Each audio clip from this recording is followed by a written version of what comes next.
ਮਨੁੱਖੀ ਜੀਵਨ ਦੇ ਦੋ ਅੰਗ ਹਨ, ਇੱਕ ਪੁਰਸ਼ ਤੇ ਦੂਸਰਾ ਇਸਤਰੀ। ਪੁਰਸ਼ ਇਸਤਰੀ ਤੋਂ ਬਗੈਰ ਅਧੂਰਾ ਹੈ ਤੇ ਇਸਤਰੀ ਪੁਰਸ਼ ਤੋਂ ਬਗੈਰ ਅਧੂਰੀ ਹੈ। ਗ੍ਰਸਤ ਜੀਵਨ ਨੂੰ ਅੱਗੇ ਤੋਰਨ ਵਾਸਤੇ ਇਹਨਾਂ ਦੋਨਾਂ ਦਾ ਇਕੱਠਾ ਹੋਣਾ ਬੜਾ ਜ਼ਰੂਰੀ ਹੈ। ਪੁਰਸ਼ ਤੇ ਇਸਤਰੀ ਦਾ ਸੁਮੇਲ ਬੜਾ ਜ਼ਰੂਰੀ ਹੈ, ਤਾਂ ਹੀ ਗ੍ਰਸਤ ਧਰਮ ਅੱਗੇ ਤੁਰਦਾ ਹੈ। ਧੰਨ ਗੁਰੂ ਗ੍ਰੰਥ ਸਾਹਿਬ ਮਹਾਰਾਜ ਜੀ ਦੀ ਬਾਣੀ ਆਖਦੀ ਹੈ ਕਿ ਹਰੇਕ ਪੁਰਸ਼ ਦੇ ਅੰਦਰ ਇੱਕ ਇਸਤਰੀ ਸਮਾਈ ਹੋਈ ਹੈ ਤੇ ਹਰੇਕ ਇਸਤਰੀ ਦੇ ਅੰਦਰ ਇੱਕ ਪੁਰਸ਼ ਸਮਾਇਆ ਹੋਇਆ ਹੈ। ਧੰਨ ਗੁਰੂ ਨਾਨਕ ਦੇਵ ਪਾਤਸ਼ਾਹ ਮਹਾਰਾਜ ਜੀ ਦਾ ਪਾਵਨ ਪਵਿੱਤਰ ਬਚਨ ਹੈ, ਪੁਰਖ ਮੈਂ ਨਾਰ, ਨਾਰ ਮੈਂ ਪੁਰਖਾ, ਬੁੱਝੋ ਬ੍ਰਹਮ ਗਿਆਨੀ। ਹੇ ਪ੍ਰਮਾਤਮਾ ਦੇ ਨਾਲ ਡੂੰਘੀ ਸਾਂਝ ਬਣਾਉਣ ਵਾਲੇ ਬੰਦੇ, ਤੋ ਇਸ ਗੱਲ ਨੂੰ ਸਮਝ ਕਿ ਹਰੇਕ ਪੁਰਖ ਦੇ ਅੰਦਰ ਇਸਤਰੀ ਸਮਾਈ ਹੈ ਤੇ ਹਰੇਕ ਇਸਤਰੀ ਦੇ ਅੰਦਰ ਪੁਰਖ ਸਮਾਇਆ ਹੋਇਆ ਹੈ। ਗੁਰੂ ਪਿਆਰਿਓ, ਮੈਂ ਅੱਜ ਤੁਹਾਡੇ ਸਨਮੁਖ ਗੱਲ ਕਰਨੀ ਹੈ ਔਰਤ ਦੀ। ਅੱਜ ਤੁਹਾਡੇ ਸਨਮੁਖ ਮੈਂ ਗੱਲ ਕਰਨੀ ਹੈ ਇਸਤਰੀ ਦੀ। ਸਾਧ ਸੰਗਤ, ਮਨੁੱਖਾ ਜਾਤੀ ਦੇ ਉੱਤੇ ਇਸਤਰੀ ਦਾ, ਔਰਤ ਦਾ ਬੜਾ ਪਰਉਪਕਾਰ ਹੈ। ਕਦੇ ਔਰਤ ਨੇ ਮਨੁੱਖ ਨੂੰ ਮਾਂ ਬਣ ਕੇ ਪਾਲਿਆ, ਕਦੇ ਭੈਣ ਬਣ ਕੇ ਪਿਆਰ ਦਿੱਤਾ, ਕਦੇ ਇਸਤਰੀ ਬਣ ਕੇ, ਪਤਨੀ ਬਣ ਕੇ ਇਸ ਦੀ ਸੇਵਾ ਕੀਤੀ ਤੇ ਕਦੇ ਕੁੜੀ ਬਣ ਕੇ ਇਸ ਦੇ ਨਾਲ ਲਾਡ ਲੜਾਈ। ਬਹੁਤ ਪਰਉਪਕਾਰ ਔਰਤ ਨੇ ਮਨੁੱਖ ਦੇ ਉੱਤੇ ਕੀਤੇ, ਪਰ ਮਨੁੱਖ ਨੇ ਹਮੇਸ਼ਾ ਔਰਤ ਦੇ ਨਾਲ ਬੇਇਨਸਾਫੀ ਕੀਤੀ। ਚਾਹੀਦਾ ਸੀ ਕਿ ਔਰਤ ਨੂੰ ਸਮਾਜ ਦੇ ਅੰਦਰ ਉੱਚਾ ਦਰਜਾ ਦਿੱਤਾ ਜਾਂਦਾ, ਮਾਨ ਸਨਮਾਨ ਦਿੱਤਾ ਜਾਂਦਾ, ਪਰ ਬਦਕਿਸਮਤੀ ਦੇ ਨਾਲ ਔਰਤ ਨੂੰ ਪੈਰ ਦੀ ਜੁੱਤੀ ਸਮਝਿਆ ਗਿਆ। ਸਾਧ ਸੰਗਤ, ਆਮ ਲੋਕਾਂ ਦੀ ਤਾਂ ਗੱਲ ਛੱਡ ਦਈਏ, ਪੜ੍ਹੇ ਲਿਖੇ ਬੰਦੇ, ਧਾਰਮਿਕ ਬੰਦਿਆਂ ਨੇ ਵੀ ਔਰਤ ਨੂੰ ਅਤ ਦਾ ਨੀਵਾਂ ਦਿਖਾਇਆ ਹੈ। ਅਸੀਂ ਜਿਸ ਨੂੰ ਮਹਾਕਵੀ ਆਖਦੇ ਹਾਂ, ਮਹਾਨ ਵਿਦਵਾਨ ਆਖਦੇ ਹਾਂ, ਤੁਲਸੀਦਾਸ, ਉਸਨੇ ਵੀ ਔਰਤ ਨੂੰ ਪਸ਼ੂਆਂ ਦੀ ਸ਼੍ਰੇਣੀ ਵਿੱਚ ਲਿਆ ਕਰਕੇ ਖੜਾ ਕਰ ਦਿੱਤਾ। ਉਸਨੇ ਆਖ ਦਿੱਤਾ, ਢੋਰ ਪਸ਼ੂ ਸ਼ੂਦਰ ਅਰ ਨਾਰੀ, ਇਹ ਸਭ ਤਾੜਨ ਕੇ ਅਧਿਕਾਰੀ।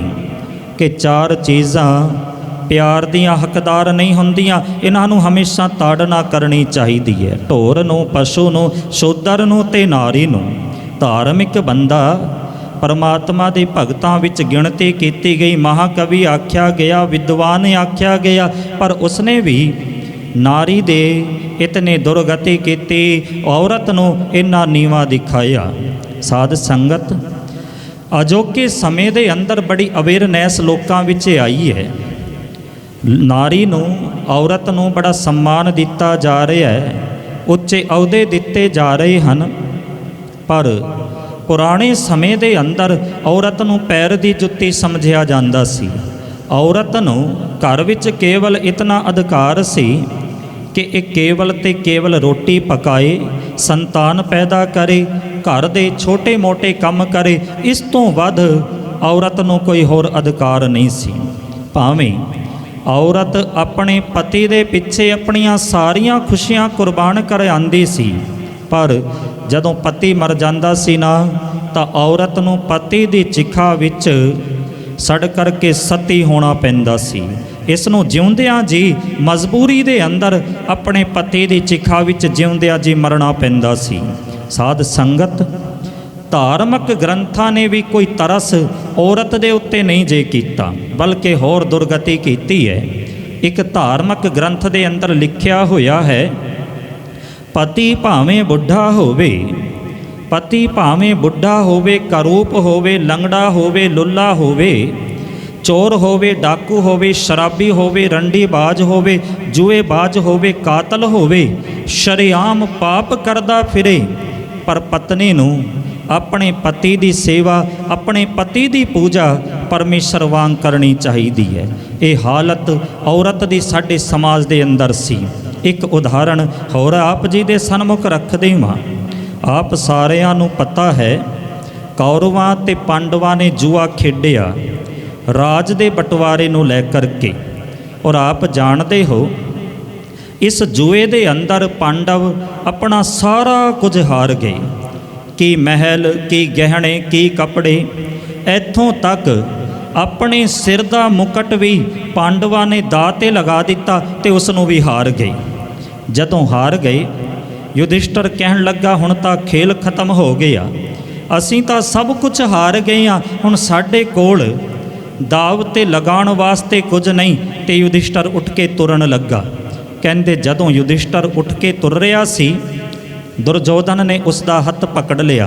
कहंदे बैठ। युधिष्ठिर कहन लगा मैं बैठ के की करा, मेरे कोल हुण कुछ नहीं दाव ते लगाउण वास्ते, खेल खत्म हो गया, मैं हार गया।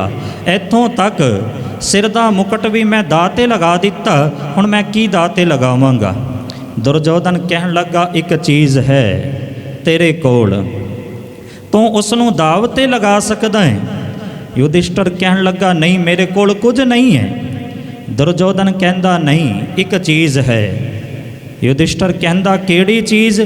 कहंदा तेरे कोल द्रौपदी है, तो उसनूं दाव ते लगा ते अगे असीं खेड़ खेड़ीए, जुआ अगे चालू रखीए। गुरु प्यारिओ, मेरे कहण तो मुराद ये कि दुर्योधन दी नज़रां दे अंदर द्रौपदी एक चीज़ है, ते दूजे पासे युधिष्ठिर जिसनों असी धर्म पुत्र कहते हाँ, उसने भी द्रौपदी नूं दाव ते लगा दिता। उसकी नज़रां विच भी द्रौपदी एक चीज़ बन गई, औरत एक चीज़ बन गई। औरत नूं हारिया भी जा सकता है, औरत नूं जित्तिया भी जा सकता है, औरत नूं खरीदिया भी जा सकता है, ते औरत नूं वेचिया भी जा सकता है। औरत नूं पैर की जुत्ती समझिया गया, पर आप जी दे चरणां विच बेनती करदे वां, परमात्मा ने संसार दे उत्ते मेहर वरताई।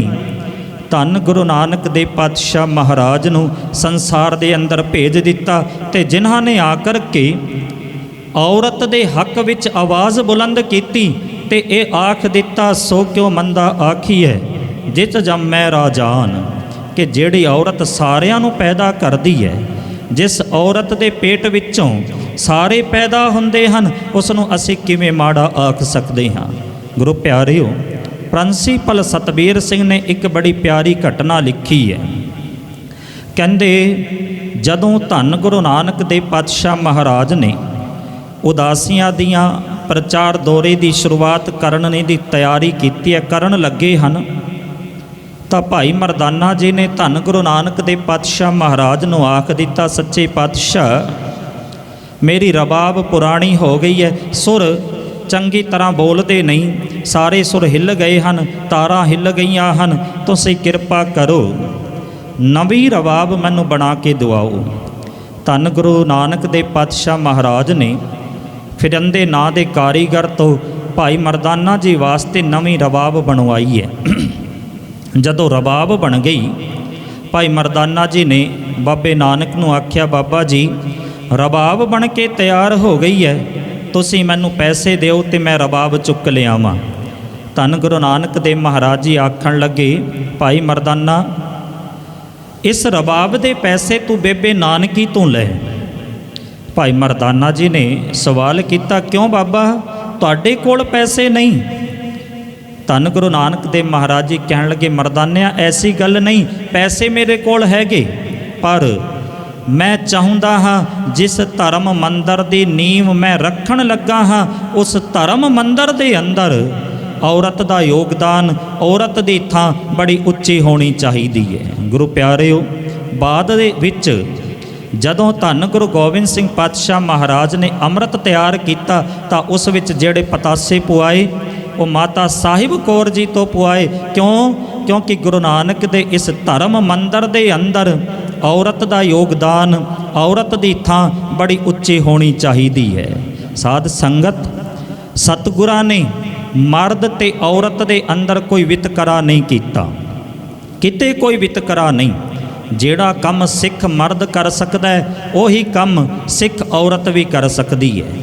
जे अमृत पान करना सिख मर्द वास्ते लाजमी है, तो औरत वास्ते भी लाजमी है।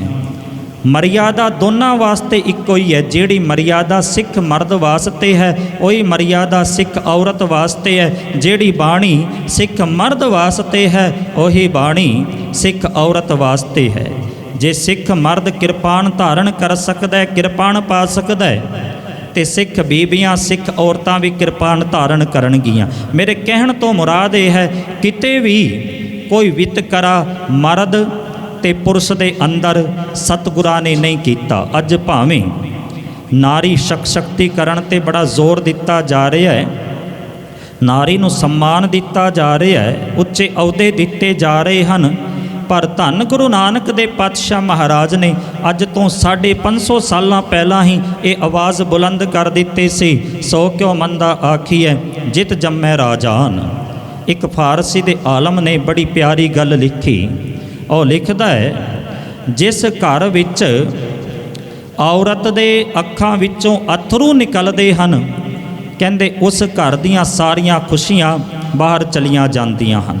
ਜਿਸ ਘਰ ਵਿੱਚ ਔਰਤ ਖੁਸ਼ ਰਹੇਗੀ ਉਸ ਘਰ ਵਿੱਚ ਖੁਸ਼ੀਆਂ ਰਹਿਣਗੀਆਂ, ਪਰ ਜਿਸ ਘਰ ਦੇ ਅੰਦਰ ਔਰਤ ਦੁਖੀ ਰਹੇਗੀ ਉਸ ਘਰ ਦੇ ਅੰਦਰ ਕਦੇ ਖੁਸ਼ੀਆਂ ਪ੍ਰਵੇਸ਼ ਨਹੀਂ ਕਰ ਸਕਦੀਆਂ। ਉਸਨੇ ਬੜਾ ਪਿਆਰਾ ਬਚਨ ਲਿਖਿਆ, ਕਹਿੰਦਾ ਕਿ ਸ਼ਾਦੀਆਂ ਨੇ ਈ ਦਰ ਪਾਬੰਦ, ਕਿ ਜਿਸ ਘਰ ਦੇ ਅੰਦਰ ਇਸਤਰੀ ਖੁਸ਼ ਹੈ ਉਸ ਘਰ ਦੇ ਅੰਦਰ ਖੁਸ਼ੀਆਂ ਰਹਿੰਦੀਆਂ ਹਨ।